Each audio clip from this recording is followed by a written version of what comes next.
It seems to me that people tend toward one of two poles. There are keepers and there are thrower-awayers. I've known people who've been on both extremes. When I was growing up, I had a Cub Scout leader. I used to dog sit for her when she was on vacation. She was what we would call today a hoarder.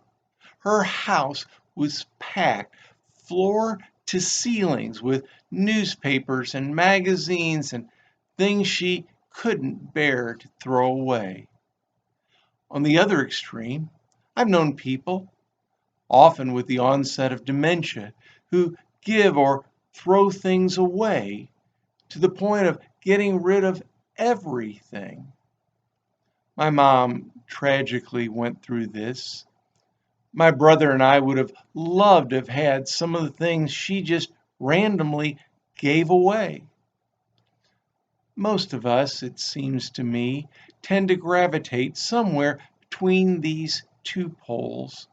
We don't keep everything, we don't give everything away.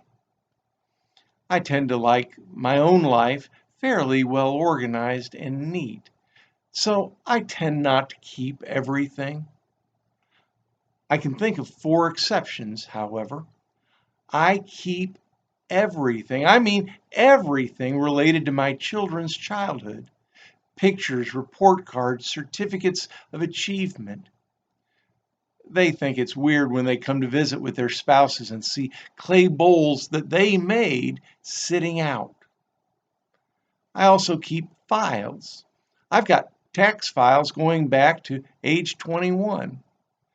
I know that we can safely dispose of them, and I keep telling myself that maybe one day I will.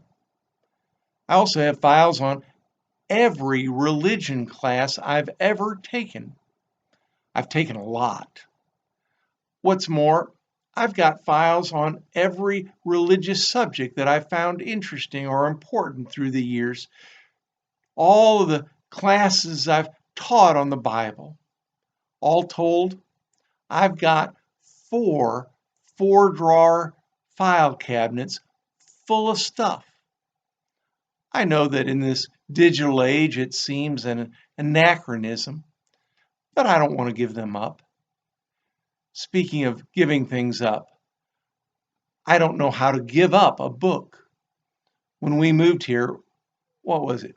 72 boxes of books? And I bought a bunch more since.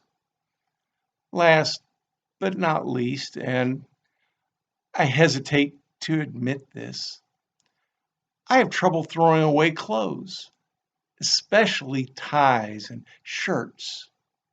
I inherited most of my dad's ties, and with those that I bought or that were given to me, I probably have on the north side of 150.